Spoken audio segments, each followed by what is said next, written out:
Hello BookTube.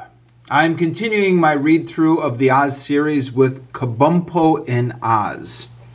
I think that's Kabumpo, right? Is it Kabumpo or Kabumpo? I'm going to go with Kabumpo. Kabumpo in Oz. So this is the 16th book in the Oz series and the second book written by Ruth Plumly Thompson. The first 14 books in the series were all written by the original author, L. Frank Baum, but after he passed away, the publishers gave the series to Ruth Plumly Thompson, and this is her second book in the series now. Her first book was The Royal Book of Oz, which I reviewed in a previous video. I'll link to it in the description down below. The Royal Book of Oz was not great. I gave it a mixed review. I think all the reviews of it that I've watched or listened to range from critical to tepid. But I'm happy to report that Kabumpo in Oz is much better. The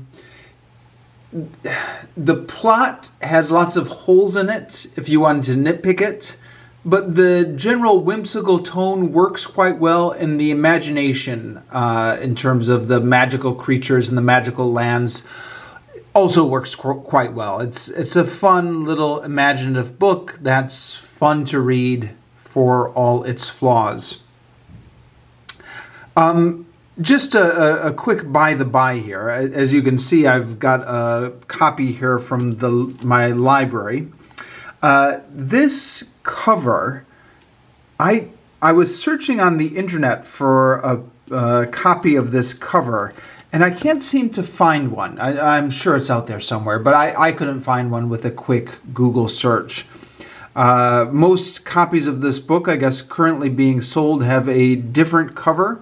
So if the thumbnail on this video is different than the cover you see before you now, that's because I used a different thumbnail from the internet, a different image of the cover from the internet. So consider this two covers for the price of one video. One on the thumbnail and one in the actual video. Yeah, this appears to be a rather old copy I have here. I'm not sure if this is the first edition or the second edition. I guess this was originally published in 1922. I don't know if you can, but I'm not sure if the edition I have here is the first edition. Let me see if it says anywhere here. It doesn't seem to say. I don't know if you can tell from this video, but this book just looks and feels old. I think this has been in the library for some time. This is, as all Oz books are, nicely illustrated, although for whatever reason, this copy is missing the colored pictures. Now, I could tell quite easily flipping through it there were no colored pictures. I assumed that this copy must have had all the regular pictures, just some of them weren't colorized. But when I compared this book against some of the other books online, for example, the Project Gutenberg, it does in fact look like there are some pictures that are missing from this book. The pictures which would have appeared in color in other editions. So for whatever that's worth, this copy is missing a few pictures. Also, another odd thing is that a couple times in the text, the author refers to this as the 15th adventure in the Land of Oz. It's not the 15th, it's the 16th. So there were 14 books by L. Frank Baum, and this is the second book by Ruth Plumly Thompson. But there's, again, this edition, there's an odd thing going on here where the numbering seems to go off in this list in the back. So they have this listed as number 15, and it should be number 16. And the book they have listed as 14, The Royal Book of Oz, should actually be number... Sorry, I lost my train of thought. The book they have listed as number 14 should actually be number 15, etc. And I think what they're doing here is The Wizard of Oz, which is the first book, is not numbered. And they're starting from number 1 here. And okay, fair enough, that's unique to this publisher. But I double-checked this with the copy on Project Gutenberg. And the copy on Project Gutenberg also refers to this as the 15th adventure, with the comments made inside the text. So whatever, that's just a nitpick here. Let's talk about this book. So as always, when I review these Oz books, I am also relying on the excellent commentary of Marie Ness from Tor.com, who a number of years ago did a read-through of the Oz series in which she wrote up her thoughts on each book, and I find her reviews to be quite useful, well-written, witty, fun to read, etc. So I always make it a point to read her reviews after I finish each book, and I may list a couple of the insights that she has as I go along. Something that she mentioned actually in her review of the previous book, The Royal Book of Oz, is that Ruth Plumly Thompson is apparently fond of having 2 different plots, an A plot and a B plot. And this seems to be a perfect example of that. We start off with, I don't know if this is our A plot or a B plot, but we are in the kingdom of Pumperdink. Now, yes, let's talk about the kingdoms. So it's established fairly early on in the Oz series that Ozma is the ruler of all of Oz. And yet, just about every Oz book has some sort of kingdom somewhere in the middle of Oz where they are running their affairs as if they are the rulers of their own independent kingdom and seem to be largely unaware of Ozma. And then usually somewhere in the course of the book, somebody has to explain to them that Ozma is actually the ruler of all of the land of Oz and that they are technically under her domain even if they've never heard of her. It's one of the oddities of the franchise. This starts off that way. We start off with the land of Pumperdink inside the land of Oz, where we have a king and a queen and a prince. Except in this book, we never get to that point where somebody has to explain to them they're actually Ozma's subjects, even though they have their own kingdom. Again, something that I picked up from Marie Ness's reviews is that apparently Ruth Plumly Thompson likes having a lot of independent kingdoms in Oz. So she is embracing this concept rather than having to try and explain around it, as L. Frank Baum usually does. I think Marie Ness says that later on in the series, Ruth Plumly Thompson is going to announce that there's 750 independent kingdoms all in the land of Oz, and this was apparently a way for her to give herself space to tell all these different stories. So anyways, this is one of those independent kingdoms, and we have the elephant here. Where's a good picture of the elephant? Well, we have the elephant, Kabumpo, in here. And the elephant is also good friends with the prince. And the prince, on his 18th birthday, gets told by a scroll that unless he marries a proper princess in a suitable amount of time, the kingdom of Pumperdink is going to disappear. Which, of course, causes his parents to panic because they do not want to disappear. So they have to pick a proper princess. And they settle on an ugly old lady called Faleriru, who is apparently a fairy princess. Now, yes, this was an issue with L. Frank Baum stories as well. There is an unfortunate amount of emphasis on how the princesses look.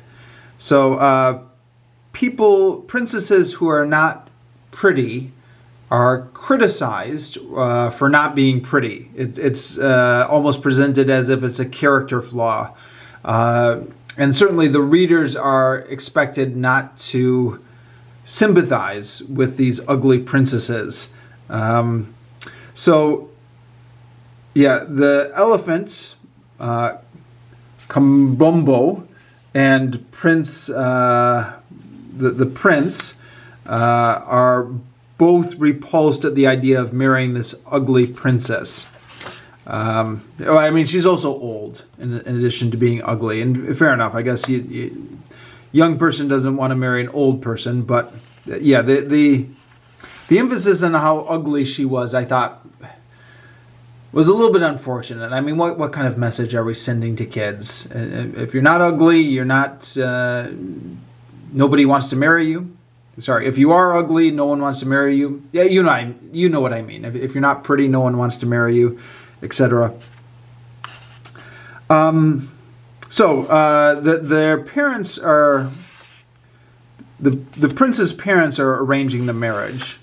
So the elephant and the boy decide to leave in the middle of the night to try and seek out a proper princess to marry. And they have their hearts set on Ozma of Oz, of course, the ruler of all of Oz, as the proper princess.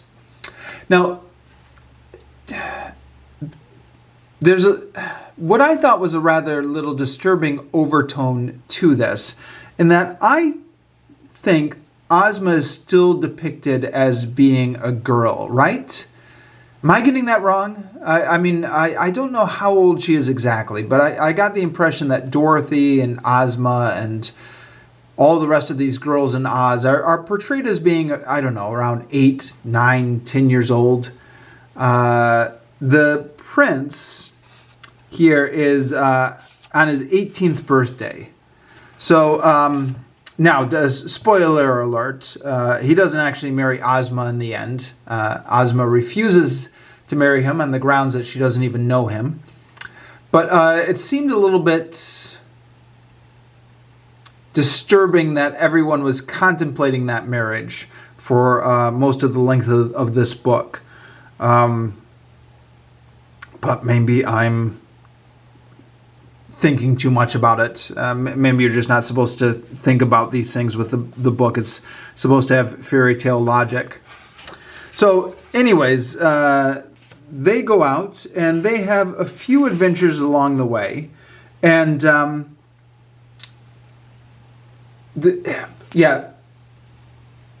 plot-wise, it's... these Oz books have never been heavy on plot, or usually not heavy on plot. They're just journey stories in which you go around, you go along the road and you meet weird things. So we have the curious Cottabus, which is described as a cat-like creature, although I thought the illustrations of it looked more like a rabbit, who has to ask 50 questions a day or it will curl up and die. So the Cottabus follows them along in their journey, just pestering them with questions.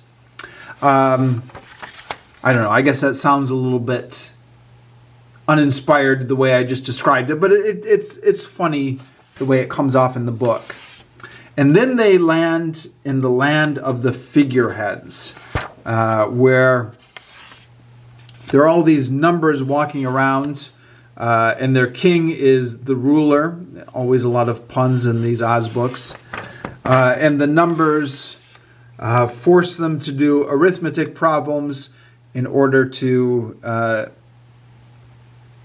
advance through the land. And there's also a pencil type figure who's like his name is Counted Up. I guess he's like the prime minister of this land. So yeah, it's imaginative, it's inventive, it's fun to read. I enjoyed going through it. And then we get to Ruggedo, the Gnome King, who has been the antagonist in several of these Oz books before.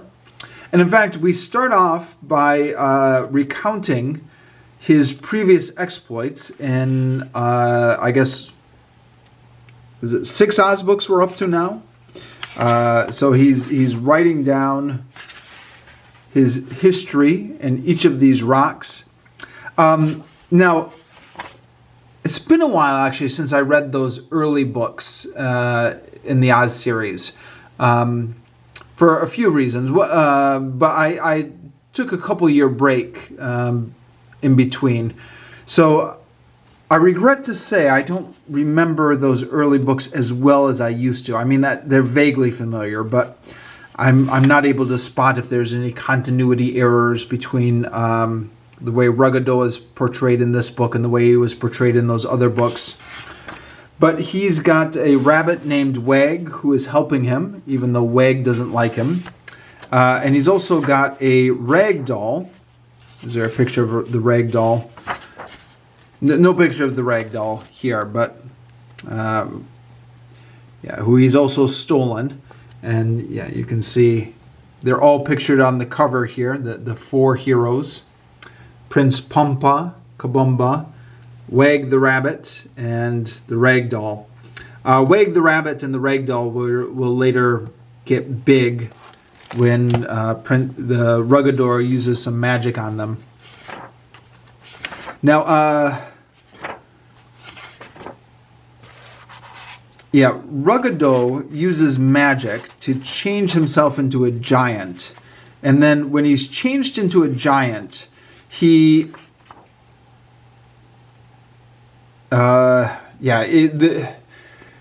also changes his hair into iron, and with a giant body and an iron hair, he runs off with the Emerald Palace of Oz stuck on his head, and many of the Oz friends stuck on with him.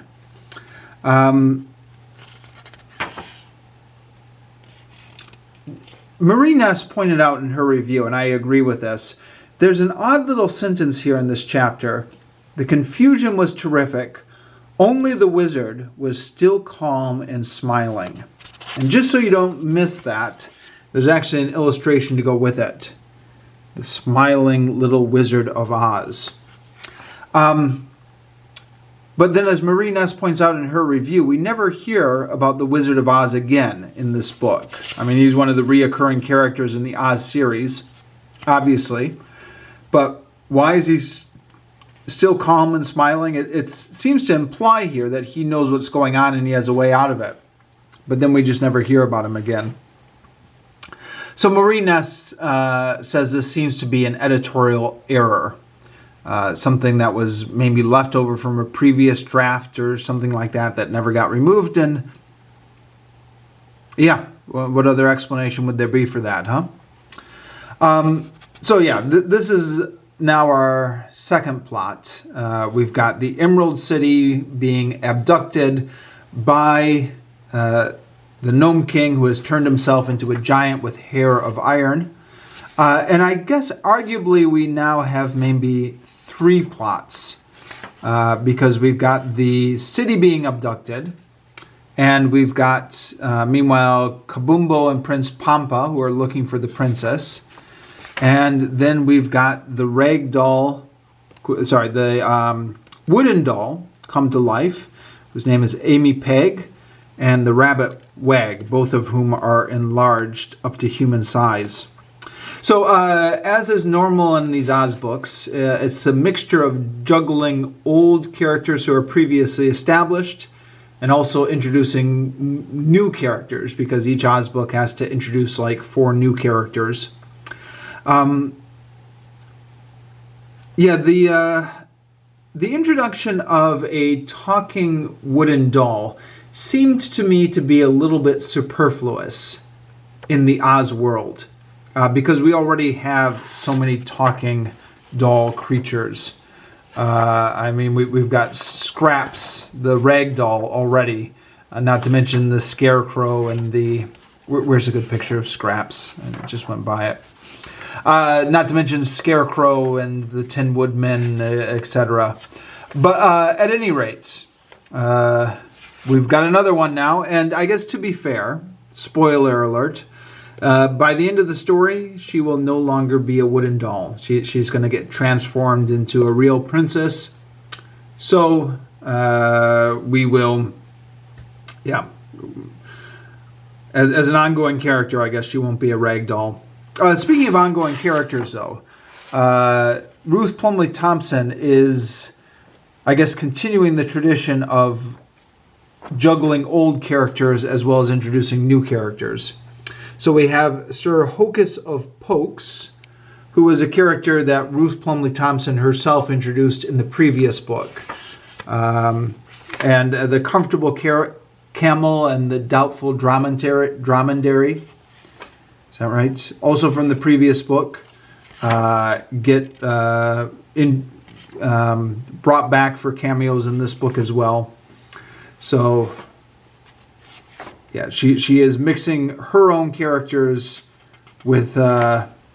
Frank Baum's characters, which I guess is the way to do it, huh? If you're going to continue a franchise, you have to continue remembering the characters from the previous books.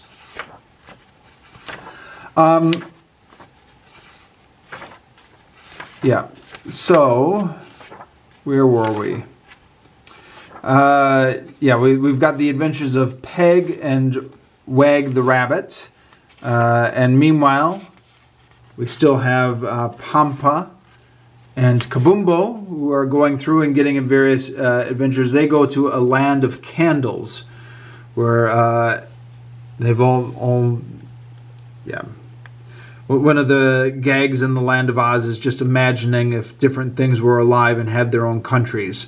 And it's kind of silly, but it works. It's relatively interesting to read and fun to imagine. So here, the candles are constantly accidentally dropping hot wax on people that they're standing around. And if you blow out their flame, then they fall to the ground until somebody relights them. And they, our travelers accidentally commit an act of, how's it pronounced? Lèse majesté, when they accidentally blow out the king. But he gets relit. So, yeah, kind of fun stuff to... Silly, but fun to imagine. The delicious sea of soup. Yeah, I don't know if the sea of soup was my favorite part of the book, but different things you have. And then, yes, eventually Kabumpo and Pampa meet up with Wag the Rabbit and Peg Amy the wooden doll. And we get to... Okay. Chapter 14 is back to Ozma's palace. Marie Ness in her reviews has an ongoing joke about how useless Ozma is in all these books. And here again, Ozma appears to be pretty useless. She's got a magic belt, which she got in one of the previous books from the Gnome King, which has near omnipotent magical powers. But she just can't seem to reach it because she's been knocked down and trapped under her bedding here. And I don't know why she can't get out from under her bedding, but I guess she can't. So it's up to the other people in the palace to try and get things out. We have an appearance by the Sandman, who everyone knows the Sandman, huh? Just from nursery rhymes. I don't think he's previously appeared in the Land of Oz before this book. Correct me if I'm remembering wrong. But he now appears with his bag of sand and accidentally puts everyone to sleep in the palace, except for the creatures who don't sleep. So the Tin Woodman, the Scarecrow, Scraps the Rag Doll, and they take over things. Then we go back in the next chapter to the other plot. The rabbit, the elephant, the doll, and the prince. And they meet a runaway country. And this, again, I thought was good fun to imagine. So this is a country the whole big block of land that is alive and has run away because it's upset that nobody lives on it. So it finds our 4 protagonists and claims them. What does it say?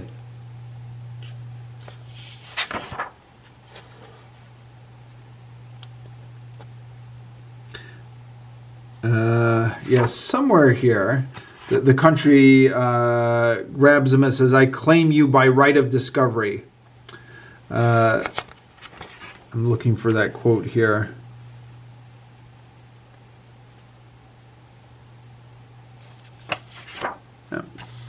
Oh, here we go.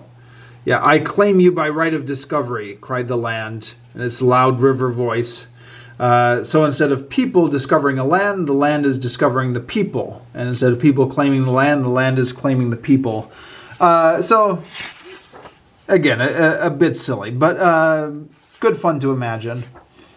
Now, as we're going along here, and they're getting to know each other, we've got Peg the ragdoll, the prince, the elephant, and the rabbit. There are various hints dropped that actually Peg the ragdoll, sorry, not the ragdoll, the wooden doll, is actually the suitable princess for the prince to marry. Now, I guess you always have to keep in mind these books are written for young children. So I thought it was fairly obvious from fairly early on that what was going on. And then, especially near the end of the book,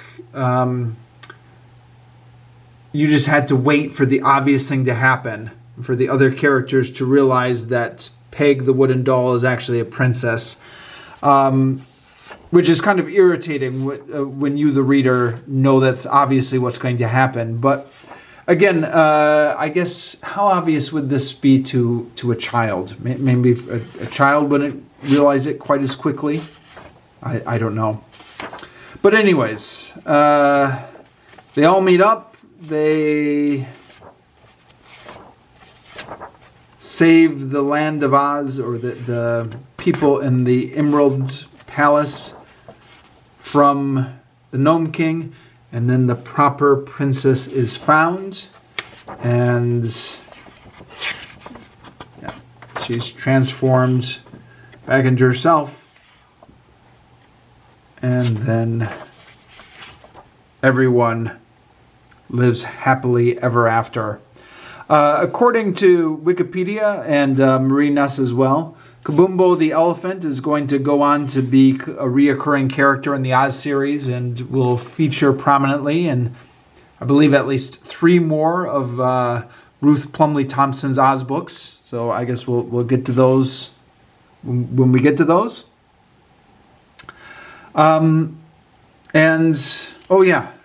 This might be worth commenting on.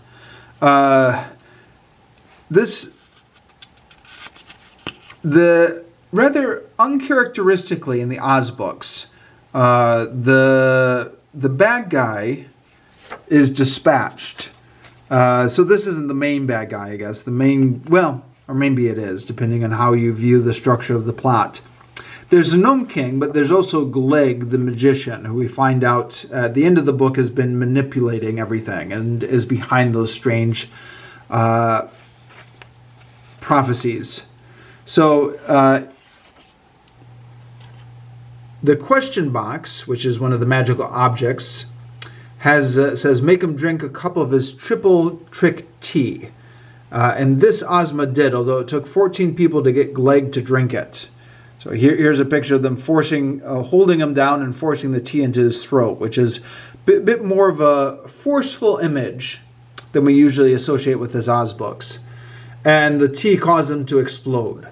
And here's Scraps the ragdoll brushing him up after he explodes. So, yeah. That seems like a bit more of a forceful way to dispatch a villain than normally in the Oz books, but there you go. And that's the end. So this is probably a good place to finish my review. I'm just about out of time on this camera anyway. So Thank you very much.